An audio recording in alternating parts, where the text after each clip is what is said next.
A dramatic scene in a Mesa neighborhood this afternoon when a plane crashes just feet away from the backyards of multiple homes.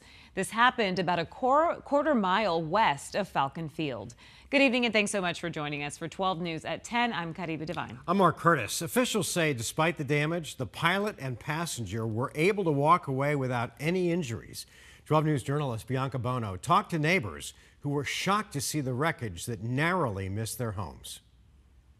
That plane has now been cut in half and is now being towed out of this neighborhood. And it was a very close call, not only for those on board, but also for those who live just feet away from the crash site. We saw the ring notification that another plane crash happened, and we were wondering where it could be. You can only imagine Evangeline Sabato's surprise when she saw it was right behind her mom's home. Right over our wall. Sabato was on her way home from Flagstaff. Her kids, along with nieces and nephews, were being babysat at this home, inside watching a movie when a plane came crashing down mere yards away. A couple of our neighbors heard the screams, hopped over our wall, and helped them. FAA records show the small plane is a Piper fixed-wing single-engine aircraft. And Mesa police and fire officials say the pilot operating it had one passenger. They took off from Falcon Field Airport, but shortly after takeoff, the plane experienced a mechanical issue. The pilot tried to turn back to the airport, but didn't have enough altitude to make it. So the pilot made an emergency landing in these orange groves, touching down, striking a tree stump, and spinning around. Miraculously, both people were okay, able to self-extricate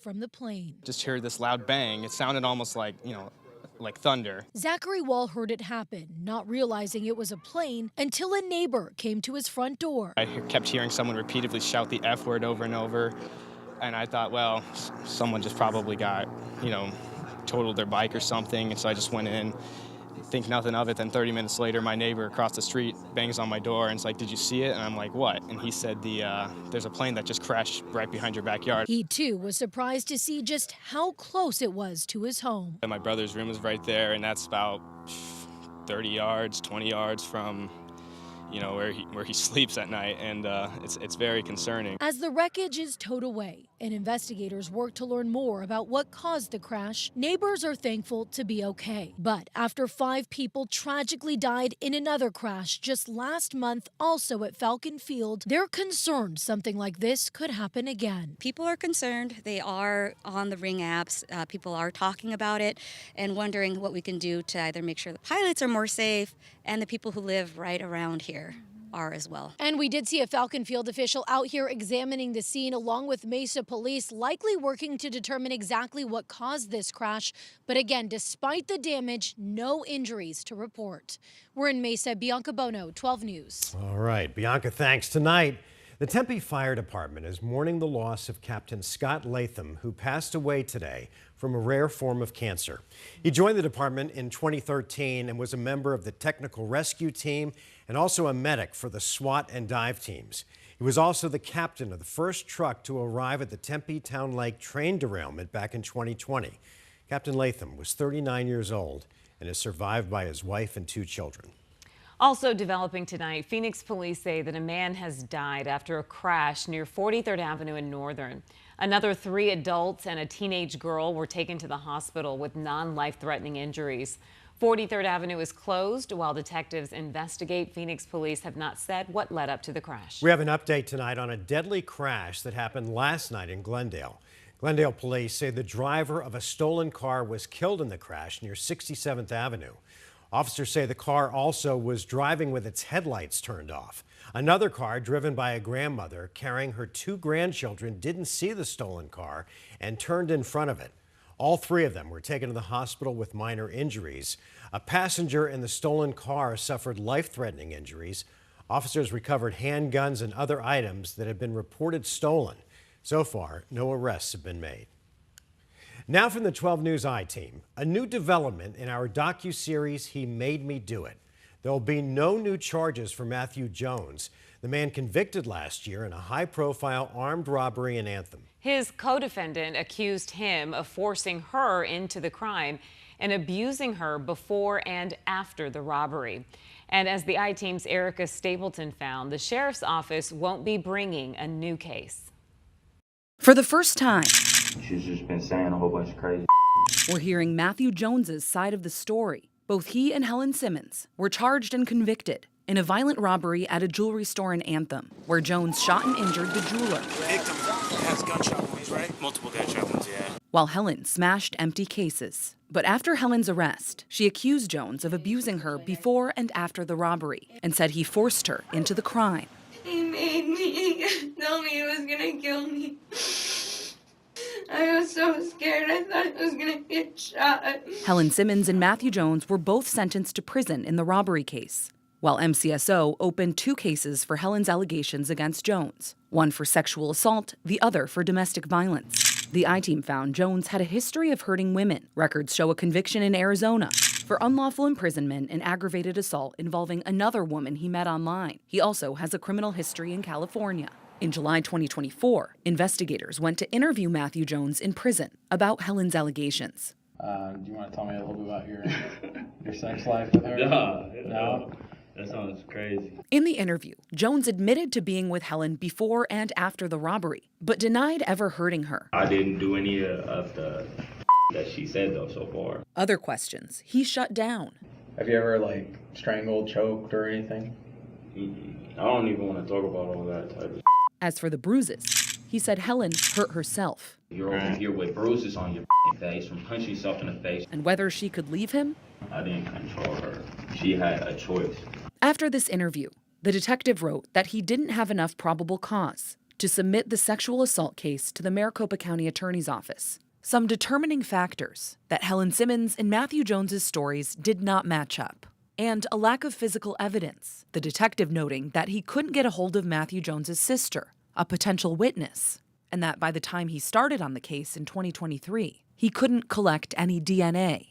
When we told Helen that this sexual assault case was closed, she was disappointed, telling us in part, "I never expected him to take accountability for what he did to me.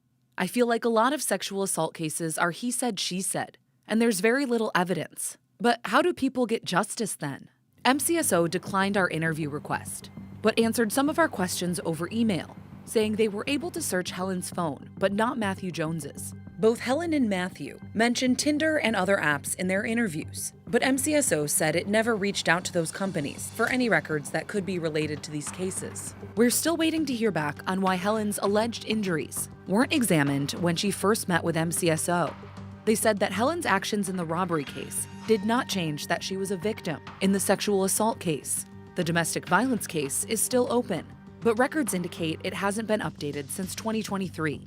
The he said, she said, perpetually in the balance. Helen Simmons also accused Jones of sex trafficking her in California, and 2 agencies there opened cases on Helen's allegations. But Helen said those investigators never followed up with her, and the I-Team learned neither case led to charges. There's a lot more to this story. If you want to see our full investigation, we're holding a documentary screening and discussion next month at the Burton Bar Library. If you want to be part of the conversation, you can find the invite by scanning the QR code on your screen or texting RSVP to Team 12 at 602-444-1212. The event will be Thursday, January 16th, during Human Trafficking Awareness Month. We're in the studio. Erica Stapleton, 12 News. All right, Erica, thank you. Turning now to Washington, where lawmakers now have less than 24 hours to agree on a funding bill. If a deal cannot be reached by 10 o'clock tomorrow night, the government will shut down.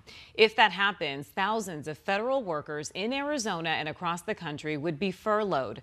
Those deemed essential, like TSA agents and air traffic controllers, would still report to work, but would not be paid until the government reopens. During past shutdowns, many of these employees called out sick, a situation that could lead to delays and long lines during a busy travel week. Another vote is not expected until tomorrow.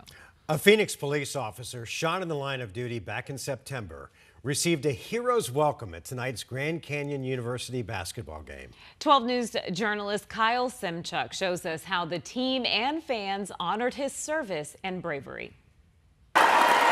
A standing ovation for Phoenix officer Matthew Haney.